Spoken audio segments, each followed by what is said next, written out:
Okay, Assalamualaikum. Good morning. Hello, doctor.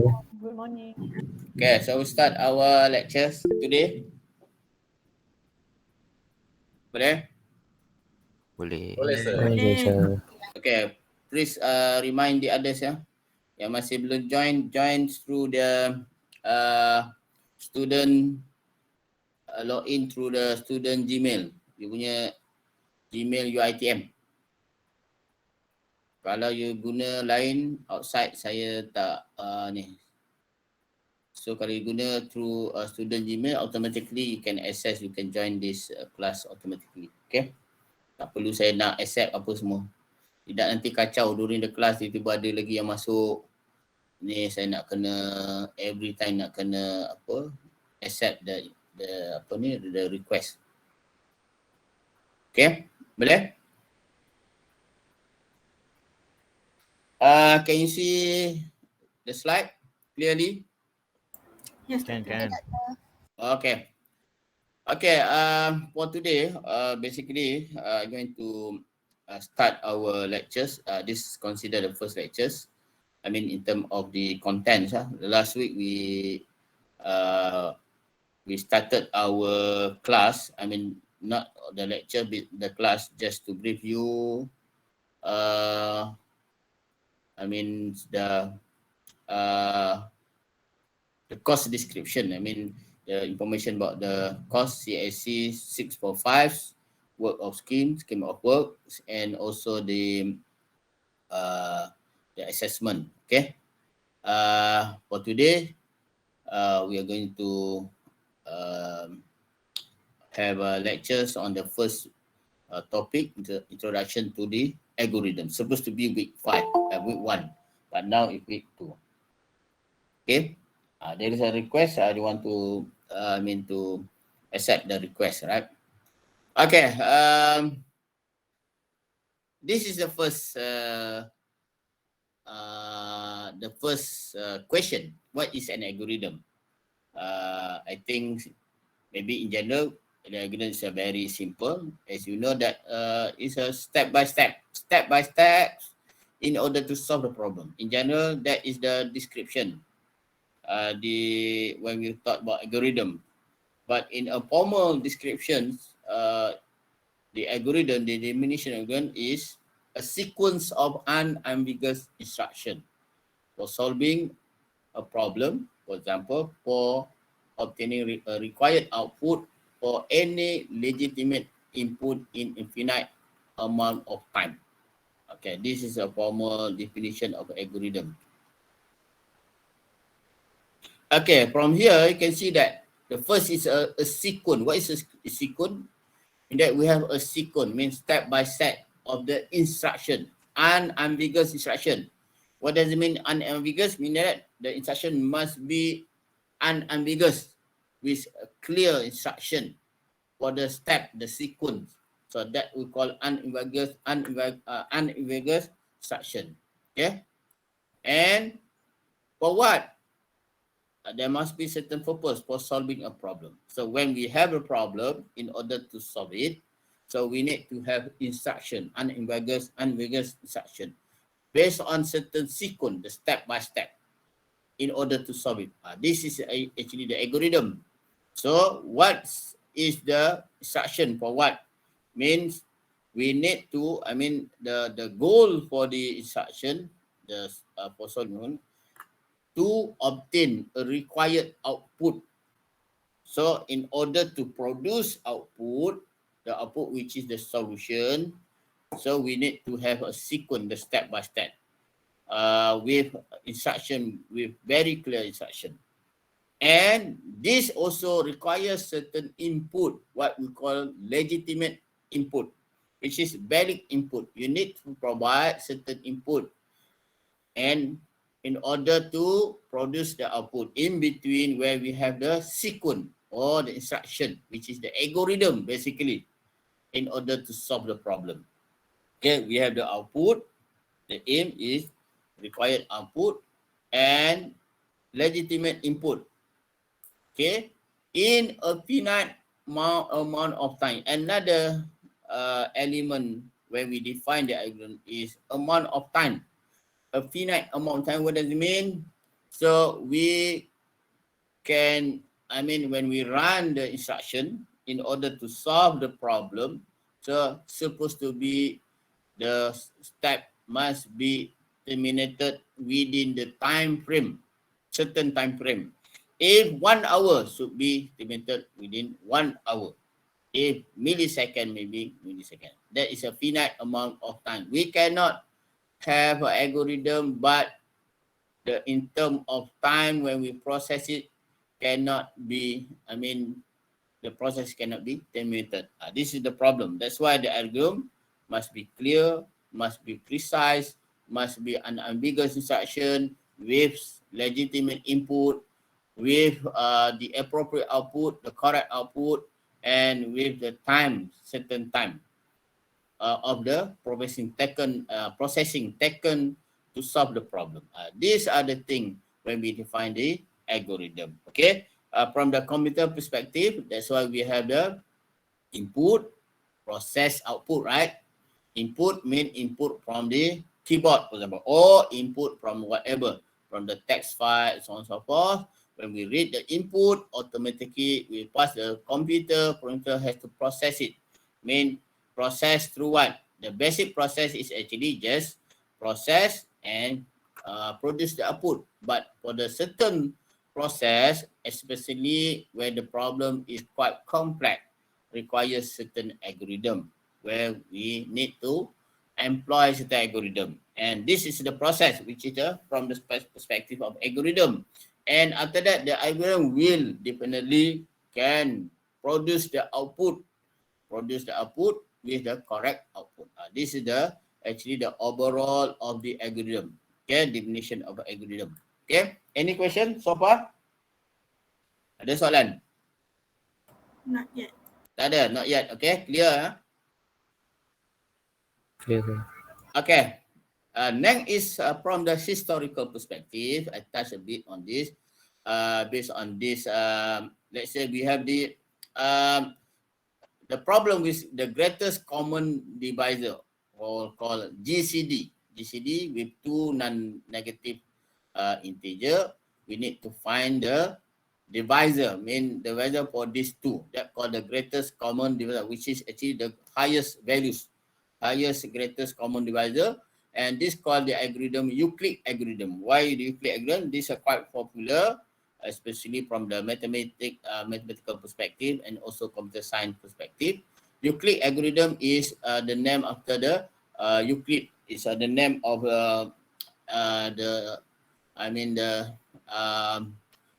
Euclid introduced this algorithm to solve the problem here for finding the greatest common divisor. This is one example from the historical perspective why algorithm is very, very important. So we need to understand it. To understand the algorithm clearly so that we can basically we can appreciate the algorithm, then we can apply the algorithm. And also we know this quite well-known figures here called Muhammad Ibn Musa al-Khwarizmi, or simply we call Khwarizmi, is a mathematicians where actually introduced the algebra, and this actually one of the earlier things about the algorithm. Okay, these are from the historical perspective. I don't want to touch this more detail. You can read all the historical information based on the mathematics and algorithm. That's why basically computer science is actually a branch out from the mathematics. It's applied mathematics. That's why you need to have very strong mathematics in order to venture into the computer science. Okay, because all is about mathematics. In order to understand the problem basically come from the mathematical problem, and from the computer science where basically we need to solve it from the computational part, which is using the computer rather than using a simple computation method like the previous where we have the calculator. Calculator just to calculate. When we enter the values, automatically you can calculate. But it cannot hold the data.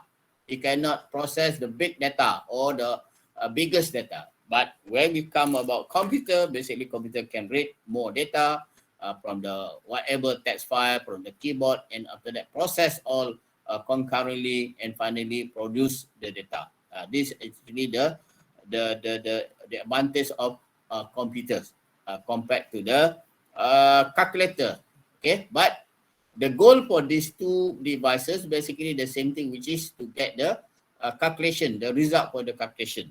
Computer also you can use it to calculate and get the result of the calculation. Computer also you can use it to get the calculation and get the result, but computer basically can process from the huge data compared to the calculator. Okay. And this is the same thing, the notion of algorithm, where we have the problem here. That's why you need to understand the problem first, and this requires certain mathematical algorithm or mathematical background or mathematical perspective from there, because all the problem basically involve mathematics. Okay, and finally from this problem we need to solve it by using the algorithm in the form of, for example, pseudocode, in the form of the flowchart, for example, in order to describe the algorithm. And this algorithm, as we defined just now, is step by step. Mean the instruction, the sequence, unambiguous sequence, so that it will solve the problem accordingly, according to the step given through the algorithm. And when we have this solution, algorithm is actually the solution.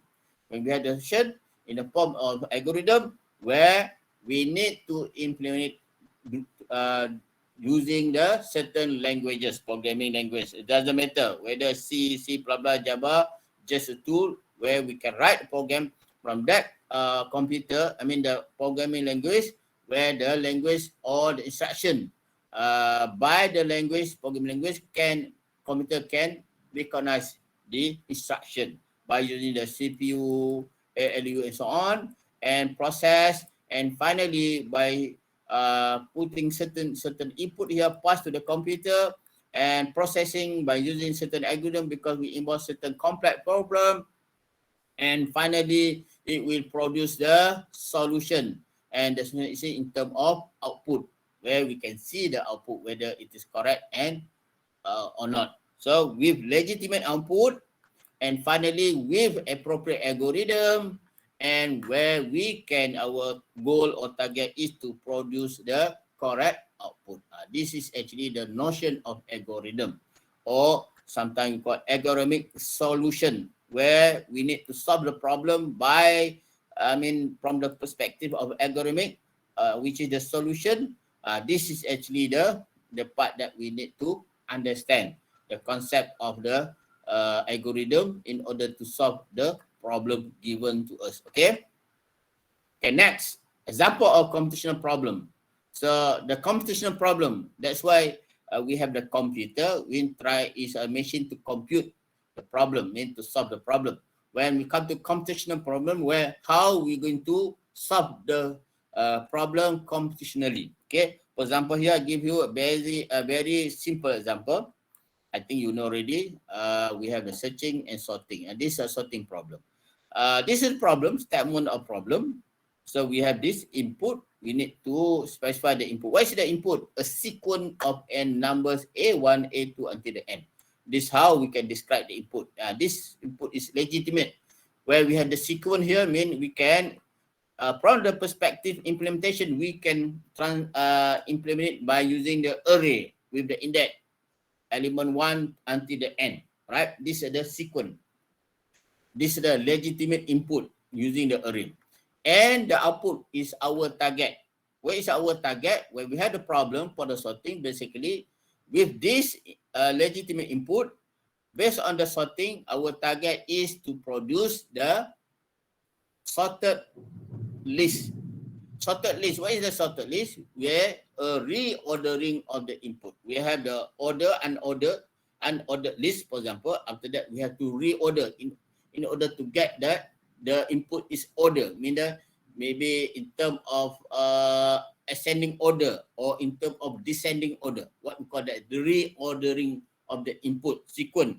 So for this reordering of the input sequence, A1, A2 until AN, this is the sequence just now, or the array, so that AI less than equal to AJ whenever I less than J. With that, whatever the input, the item or the element, the minimum put on the left, right? And the maximum on the right. So we can reorderings from the minimum to the maximum. This is the target from the problem, from the sorting.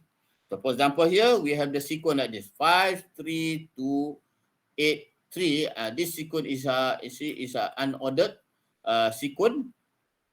Based on the problem, our target is try to reorder based on the pre-ordering non-decreasing order or ascending order. So when we apply certain algorithm, so the output will be from this become 2, 3, 3, 5, 8. This actually supposed to be the output. This input and this the output.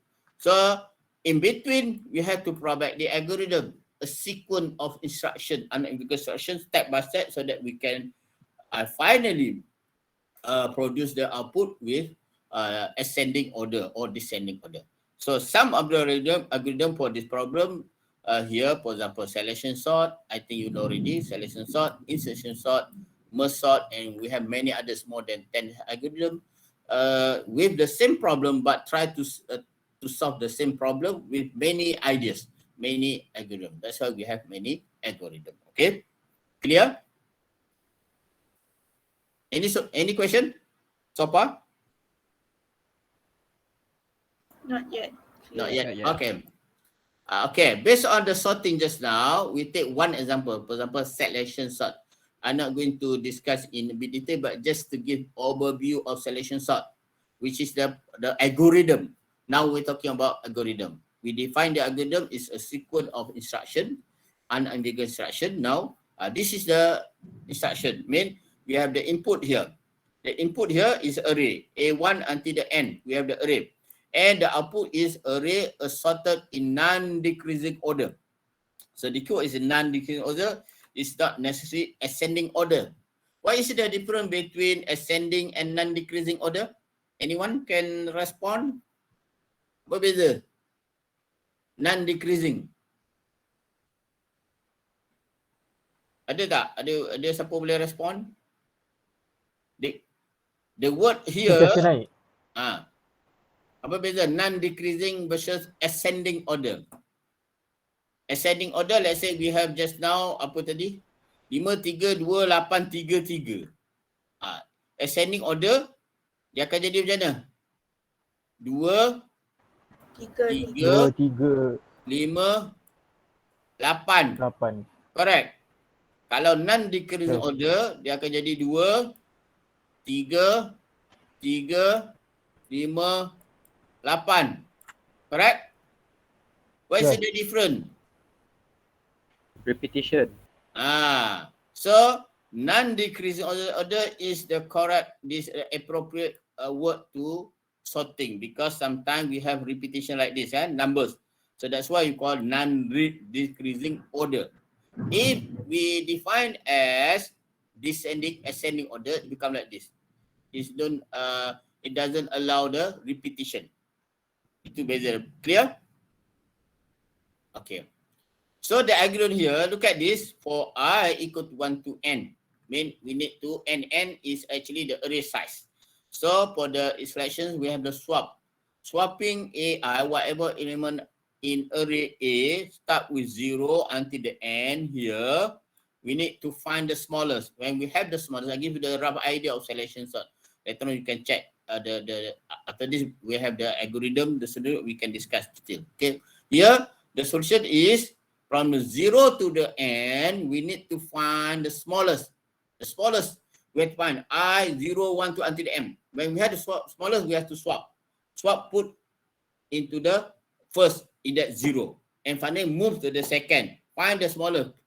And put the next index 1. And finally, the list get sorted. This is the idea of the selection. Okay, clear? Yes, sir. Okay. Now we move on to this some well-known computational problem. This computational problem meaning that the problem from the computing part. So one of them, I think these are very popular. Sorting, I think you are quite familiar with this. Sorting, searching. Okay, and we have others problem shortest path in a graph. From the graph problem, we have the minimum step spending thing. These are quite common and also quite well known problem. And we have primality testing. We have TSP, traveling salesman problem, which is actually the optimizing problem. We have net set problem. Okay, we have chess. Chess is quite tough the problem in terms of combination, because the solution becomes we have so many scenario for the chess. Okay, we have Tower of Hanoi. Also, we have program termination. These are some example of well-known computational problem requires certain algorithm. The problem here, sorting, we have lot of algorithm. Searching, we have algorithm. Shortest path problem, we have a lot of algorithm published. Similarly with other minimum spending tree, preliminary testing, and so on and so forth. So these are actually some well-known computational problem requires certain algorithm. Actually, the existing algorithm already, we have already the solution, which is the algorithm. Okay, and basic issues related to the algorithm. Okay, after we know that what is the algorithm, the definition of algorithm, now we need to know certain issues related to algorithm. The first is how to design the algorithm. Okay, and second, how to express the algorithm. Third, how to prove the correctness algorithm. So when we have the algorithm, we need to prove it it is correct, meaning that for every type of data, for every cases, so basically it can be solved accordingly, mean the correctness of algorithm. Okay, we cannot just provide the algorithm just to solve a certain scenario, not for all cases, all scenario. Okay, this is actually the issue. Efficiency, this is another issues. This is part of our concern in our syllabus. That's why we have the analysis. So we have the theoretical analysis, empirical analysis. Don't worry about this. When we reach to this topic, I will explain in detail. And another issues of algorithm optimality. So we have so many issues to understand the algorithm. Not just we know how to define the algorithm, but also we should know also the issue of design, algorithm design, the issue of how to express the algorithm and how to propose the correctness and how to do the analysis so that we can know whether the algorithm is efficient or not, and also optimality, especially where we have the problem when involved optimal solution. What is the difference? Basically, in general, we have the problem, we have the exact problem where we can publish or produce the algorithm. We can solve it exactly, let's say for the accuracy, and finally we can get 100% accuracy. But we have another problem called approximate problem. Approximate problem, we cannot solve it exactly. We need to solve it to get the optimal solution only. Meaning that, let's say we have the few case study. Let's say we have 10 case studies. And when we test for the case study 1, maybe in terms of accuracy, maybe 50%, case study 2, maybe 100%, case study 3, maybe 70% like that. So we can get only the optimal. We cannot get the solution exactly. If exact solution, all the case study in terms of accuracy, for example, must be 100%. This is the issue, okay? Next is algorithm design strategy. As I mentioned earlier, for this subject, basically we have two main components. The first is analysis. Why analysis? Because we want to know the complexity algorithm, whether it is efficient or not in terms of time complexity, in terms of space complexity. Space is a memory. The second is we need to know design strategy, because design strategy or design technique would contribute to the efficiency of an algorithm. Some design strategy like brute force, for example, by default, brute force problem, the drawback of brute force is most of the algorithm using the brute force is not efficient as the others design strategy like divide and conquer. So we have brute force, we have divide and conquer, we have decrease and conquer, we have transform and conquer, we have greedy, design strategy, dynamic, backtracking and branch and bounce, space and time trade-off. These are some design strategy, but for our syllabus, so we need to discuss to learn about brute force, divide and conquer, greedy, and dynamic programming. 4 only. So these are, the 4 here are the most important and also common design strategy. Okay. Next is analysis of algorithm. So how good is the algorithm?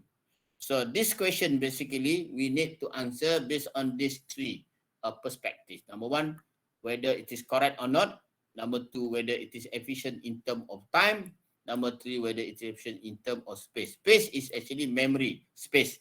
So but nowadays, since we have already, in terms of memory size is quite appropriate, bigger compared to the previous. So the space is not the main issues currently. That means the main issue is the times now. So the time issue, we need to do the analysis. So that's why this is important in order to answer the question whether the algorithm is good or not based on the efficiency in terms of time. On top of that, also we need to measure whether the algorithm is correct or not. Okay. The second is, does there exist a better algorithm? That's why we need to do the analysis when we want to compare whether the algorithm is better or not. Let's say for the sorting we have more than 10 algorithms. Let's say we have A, B, C, and D, and so on and so forth. And if we want to choose it for the certain implementation from A to 10, 1 to 10 algorithm, which one we want to choose it? Of course, we need to have certain benchmark. So that's why we need to know the analysis. Because the analysis, we have the lower bound, we have the benchmark optimality. So that is the importance of the analysis. We have 2 importance. Number 1, we want to measure whether the algorithm is good or not. Number 2 is we want to see whether which one better. Where we have many solution in hand, so we can choose based on this analysis, the benchmark. Okay. So any question? Space efficiency tu apa? Sorry? Space efficiency tu apa? Space efficiency is memory size.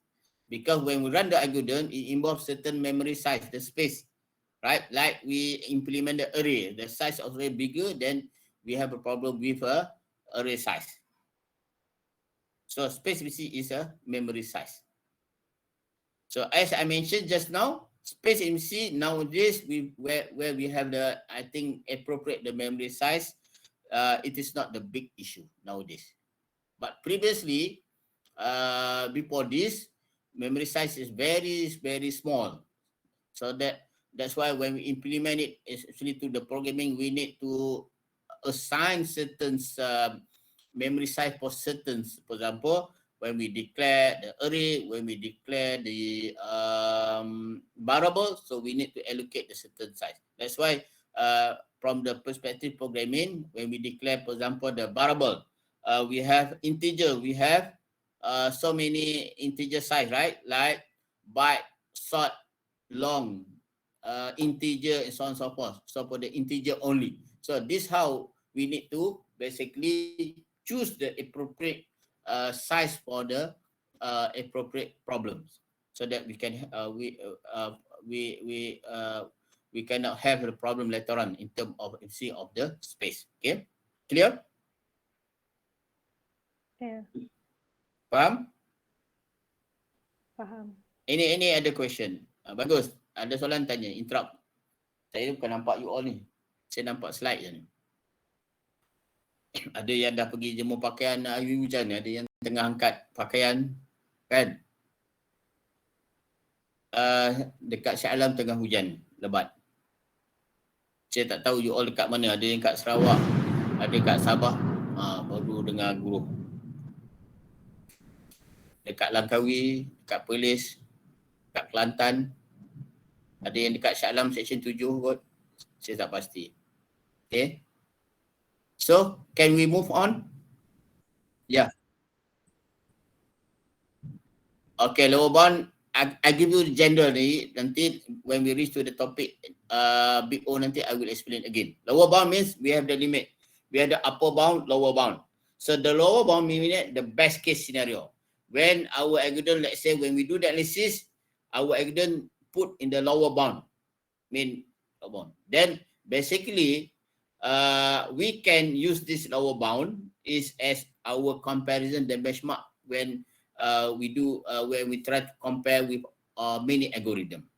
Okay, when the algorithm is basically under the lower bound, that is the best in terms of efficiency.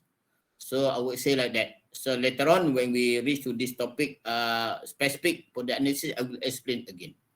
Boleh? Sebab kalau saya explain nanti pun tak boleh faham sangat. So for the timing, you just understand we have the lower bound, we have the upper bound, the maximum input about the processing, the lower bound, the minimum input. If our algorithm fall under the minimum input, it indicate that that is the efficient algorithm. Okay. Okay, good. Can we move on to the next? Boleh? Yes. Okay. Okay, what is algorithm? This is a conclusion as we defined earlier. This is actually the conclusion. The algorithm can be a recipe, secret recipe, can be a process, can be a method, can be technique, can be procedure, can be routines. It's up to you. You can define it as is. With the following requirement, with these 5 things. The first is finiteness, meaning that in terms of time taken to process it must be finiteness. Terminate after a finite number of steps. Let's say we have 10 steps, you must terminate the 10th and the 10th. You cannot have an algorithm without infinite number of steps. That is the algorithm. The second is definiteness. So rigorously and unambiguously specified. Mean your algorithm must be specified, specific, precise. So you cannot have an algorithm in general term. The algorithm must be definiteness. The third is input. The algorithm must have input, but the input must be valid. Valid inputs are clearly specified. You have to define your input. If the input using the array, so the input must be array. Okay. If the input using certain structure, then you have to define the input must be that structure. Okay. And also the output can be proved to produce the correct output given a valid input. So the algorithm must have an output, mean the outcome of the process. So the output must be can be proved and correct. Proof and correct mean that when you produce the input, the output must be correct. How do you know that it's correct? We have 2 ways. Number 1 is based on the experiment. Let's say sorting. The output targeted must be sorted, mean in let's say ascending order or based on non-decreasing order.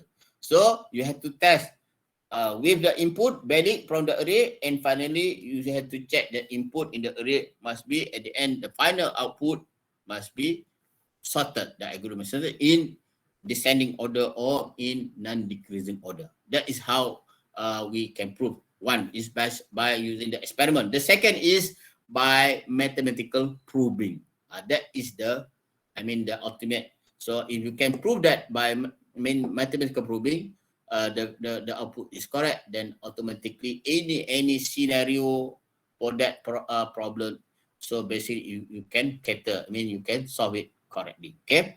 The fifth one is effectiveness. This is another thing that is important when we define the algorithm. The algorithm must be effective.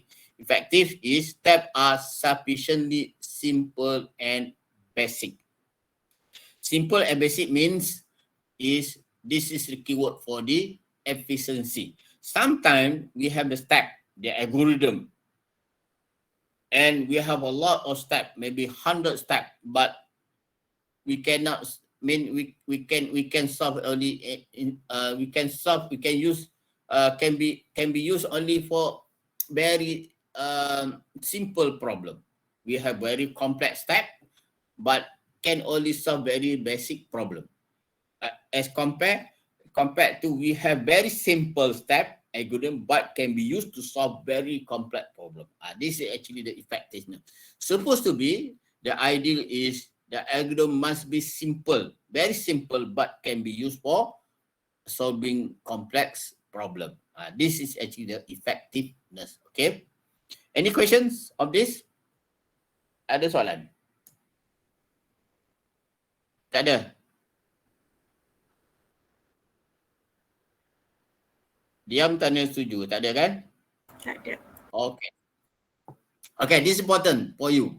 For competition. Why study algorithm? Why study? Not just you have to take this, you are forced to take this subject, but you have to appreciate why study algorithm. Number one, theoretical important. This is important for you because as a computer science, this is the core of computer science. To become computer scientist, to become computer scientist, you have to understand the algorithm theoretically. Without the algorithm, basically, you cannot be a computer scientist.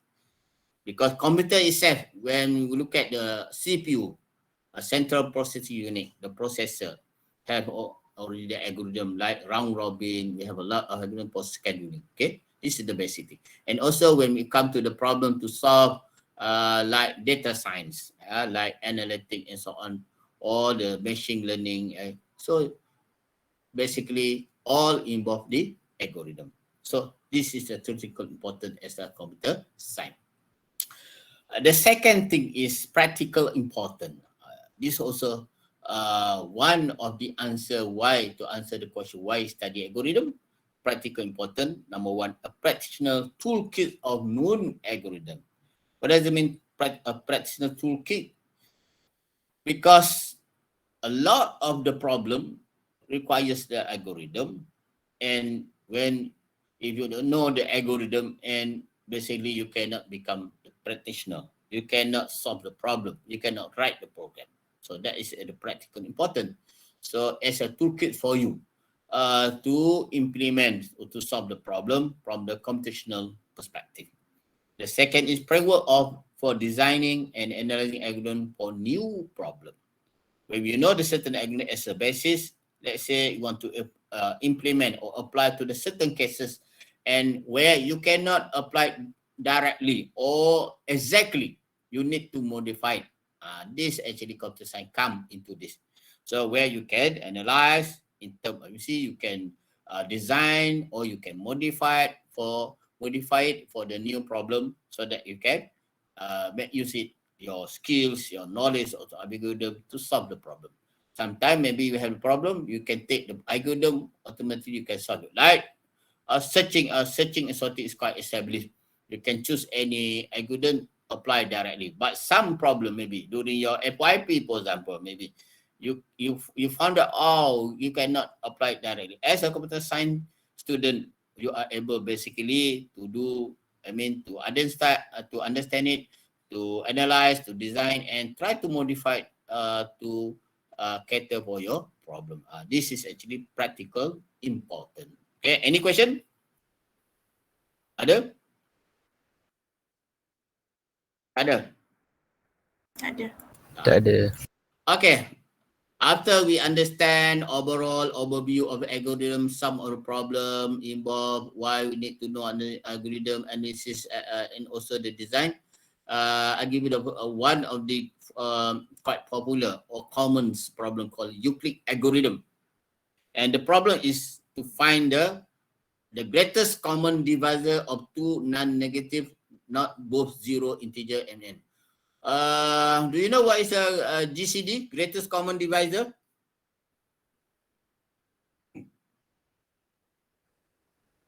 Tahu tak? Tak. Tak Yang tahu saya. divided dia jadi zero tu kan. Bukan divided zero. You nak cari ada dua, dia panggil two non-negative. Negative mean all the positive. We have two non-negative integer. We need to find the divisor that is common but the highest divisor. Maknanya divisor apa? Pembahagi kan? Pembahagi sepunya yang paling greatest, paling besar. untuk dua number non-negative. For example, here we have 60 here. 60 here. Okay, we have 60 and 24. These are two non-negative integers, right? These integers, positive integer. So we need to find these two. What is the greatest common divisor for these two integers? That is the problem. Nampak simple tapi nak solve bukan senang kan? So the answer is 12 here given to you. But how we get this 12? If we have 60 here, 0, right? Kan dia kata non-negative and both not 0. Kalau this 0, automatically the answer is 60. If 0, basically this is, we cannot solve it because the condition must be not both 0. So this is really the condition, satisfy the condition. So we have these two integer which are 60 and 24. So these two non-negative integer. And finally the answer will be 12. This is the output, this is the input. So we need to prove whether this output is correct or not. Okay. So we have the algorithm. The solution is already there, which is Euclid algorithm. Euclid algorithm is after the name of this called the Euclid. The inventor for this Euclid. The name of this inventor Euclid. That's why the algorithm called Euclid algorithm. So this Euclid algorithm is actually the algorithm to solve the problem of finding the greatest common divisor of two non-negative integers. Okay, so it's based on repeated application of equality. This called recursion later on. So we have GCD Mn. M is the first integer non-negative. The n is the second. Where we have this actually the recursion and m modulus m. This is how we can solve it by using the modulus until the second number becomes 0, which make the problem trivial. Mean when this 0 automatically, then we get the answer which is the n here. For example, for the 60 here, 60, 24. So how we get into this modulus? What is the modulus? Tahu kan modulus kan? Baki dia. Baki. This 60 bahagi 24. Berapa? Tolong saya. Kali 2 kan? 48. Baki berapa? Baki berapa? 12. Okey, sekarang mana M, mana M? Mana M, mana M? Sekarang M dengan N kan? Betul? So M60, 24. Based on this, sekarang N is 24. M24. Sorry, 24. Kemudian 60 modulus 24, right? Okay. This is actually how we can prove it. Okay, now when we do the modulus become 12. So sekarang kita kena jadi GCD. So N sekarang berapa? N 24. tadi 24, sekarang dah tadi 12 kan? 12. Koma M dah 24 kan? Modulus 12. Okay. This is a recursion. So 24 berapa? 12 kali 2 24. Reminder 0 kan? So sekarang next is jadi GCD N adalah 0. Kemudian M tadi 12 0. So the condition is when this 0 automatically 12 is the answer.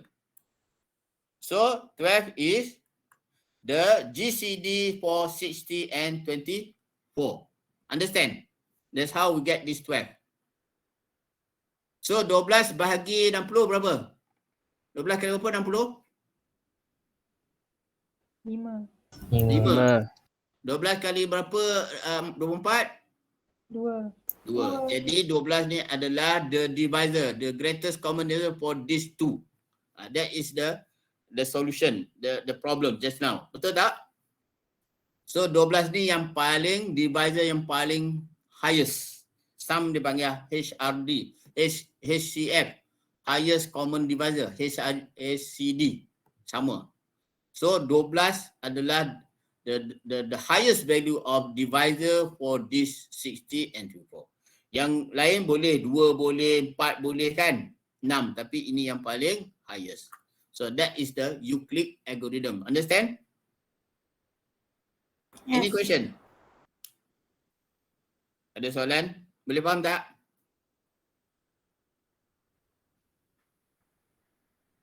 Tak ada? Ada tak ada? Tak ada soalan?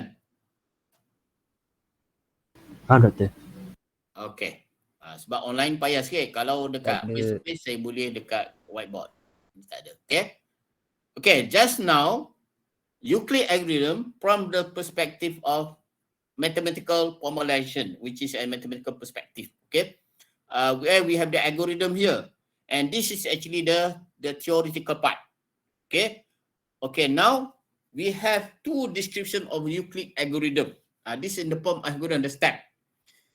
As we discussed just now, the algorithm, we define the algorithm is step by step, mean a sequence of unambiguous instruction. This is a sequence. Step 1, step 2, and step 3.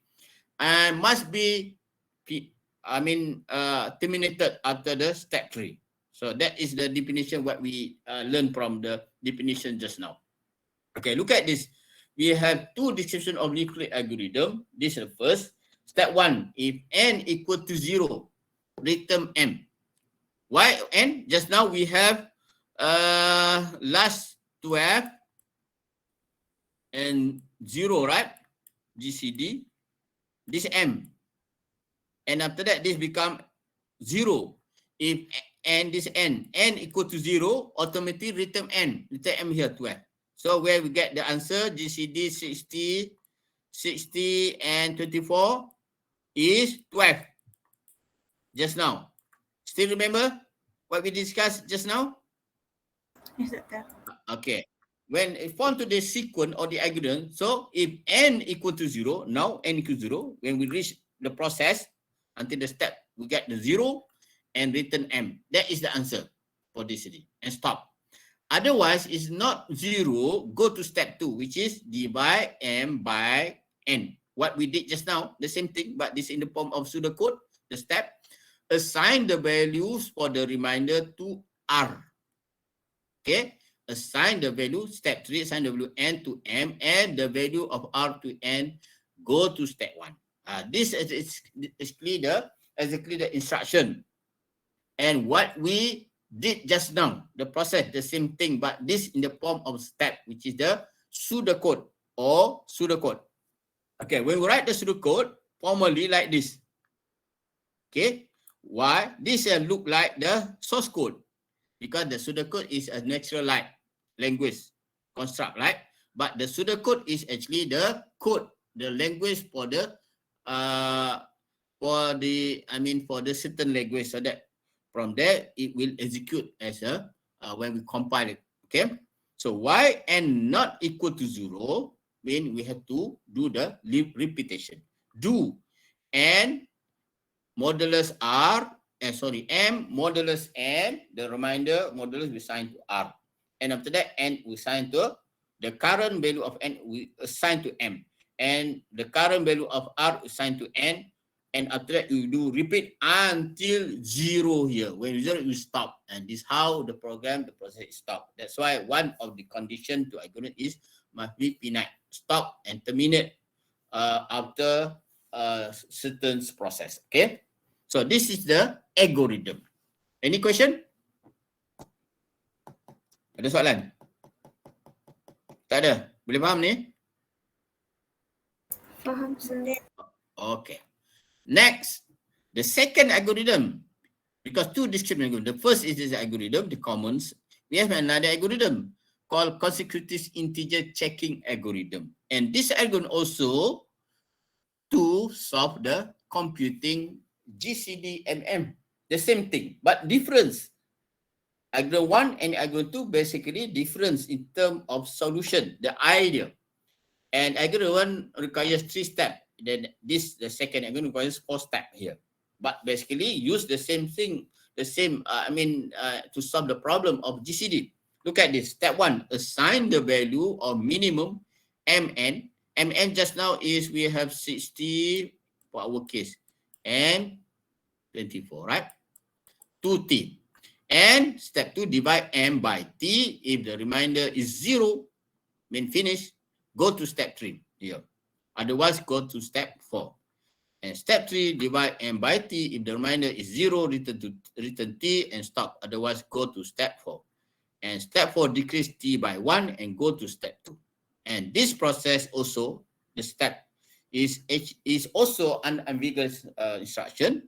You can trace, you can implement, and finally, you can get the answer for whatever GCD problem of two non-negative integer, the same thing, but different in terms of idea, different in terms of pseudocode. Okay, understand? You may try this, trace one by one with the same. You can compare with this. Let's say you take the same example, GCD of 60 and 24 just now by using this algorithm, and also you may try it by using this algorithm. And finally, of course, you can get the same answer, which is 12. GCD of 60 or 24 is 12. Okay. Okay. Next, others method of GCD. Maybe we have another option. What we call this middle school procedure. The first step, find the prime factorization of n. Prime factorization, you know what is prime number? You have to factorize the number. It's the number. Become number perdana, right? Prime factorization. So you need to factorize of n, which is 60 here. And next, you need to factorize 64. And finally, find all common prime factors here. You have to find all common factors. Compute the factors of all common prime factors and return GCD. So let's say the common prime factors may be 2, 3, and 3. So we have to 2 times 3, 2 times 2, 4.12. This is a common. So this one, I want you to, tomorrow during the lab sessions, tomorrow for the class C and class B also, A or B also, I think tomorrow, and I can't remember. Another is on Friday, I think. So this will be your case study or your exercise for the lab later. Okay. So the answer is this an algorithm? Can you answer this question? Adakah ini algorithm? From our understanding for the definition of the algorithm and the case study before? What is the answer? Is this an algorithm? Yes or no? Yes. Of course, yes. Why yes? Because Fulfill all this, right? Fulfill all this. Look at this back. This. Is it finiteness? Determinate after finite number step? What is the answer? Yes, right? Yes. Is it definiteness, rigorously ambiguously specified? Yes. Yes. Yes. Is it input, valid input, clearly specified? Yes. Yes. Yes, of course. Is it output can be proved to produce a correct output? Yes. Hopefully yes. Not yet lah. You have to prove it. If yes, then this is the algorithm. Effectiveness, is it effective? Step are sufficient, simple, and basic? Yes. So basically all yes. All yeses, right? So the answer is this an algorithm? In general, is yes. This is the algorithm.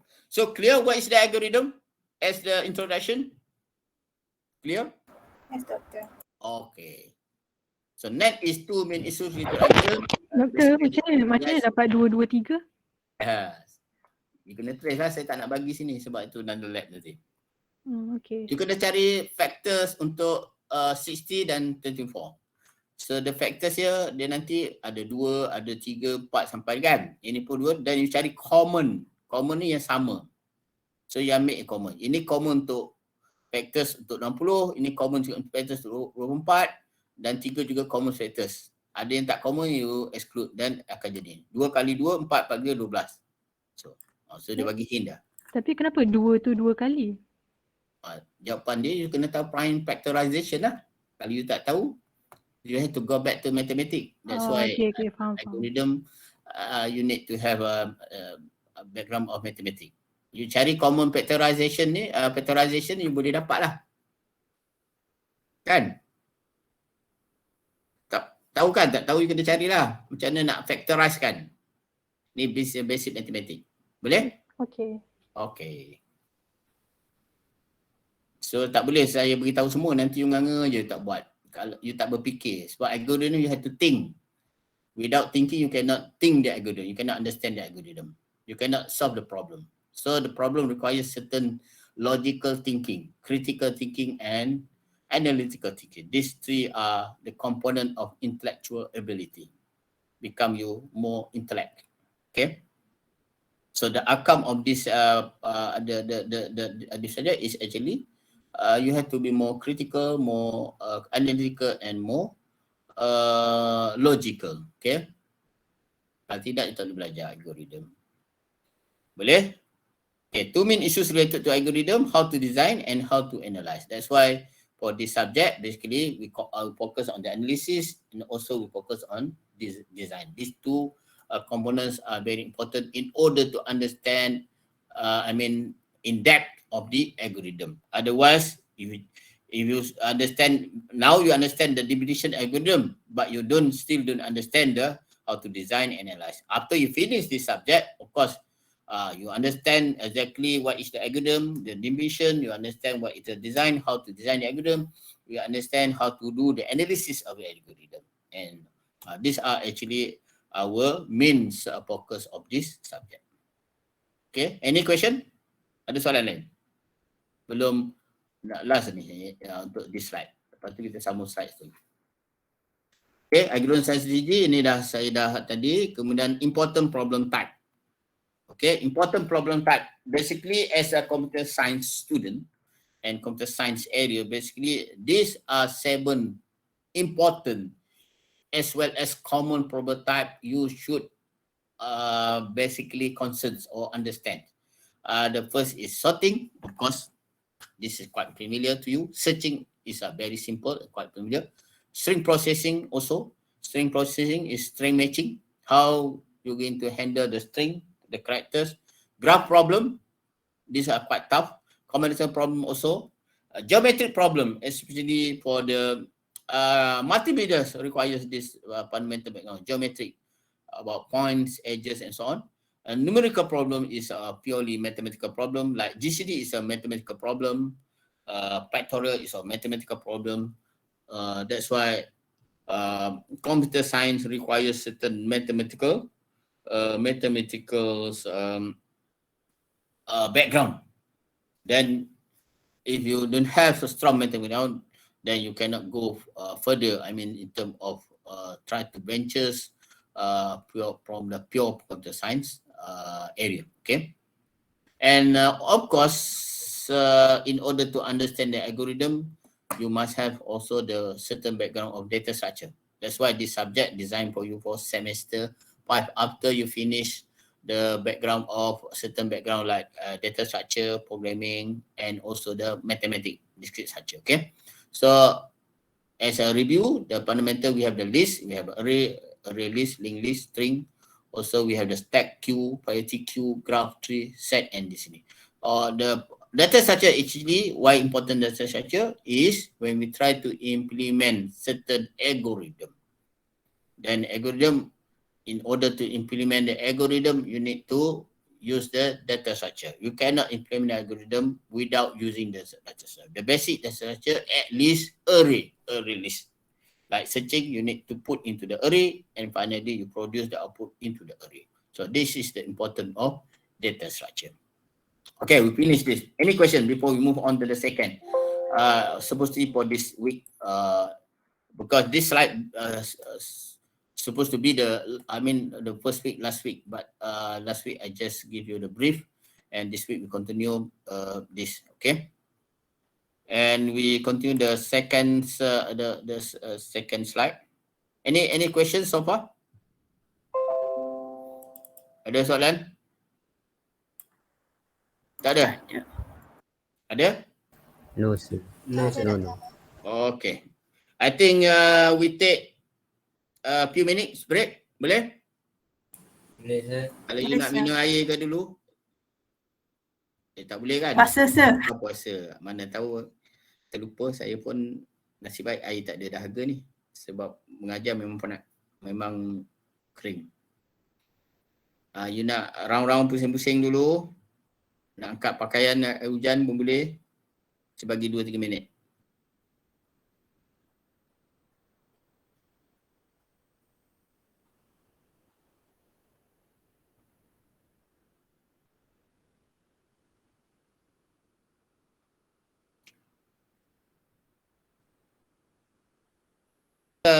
I mean, supposed to be for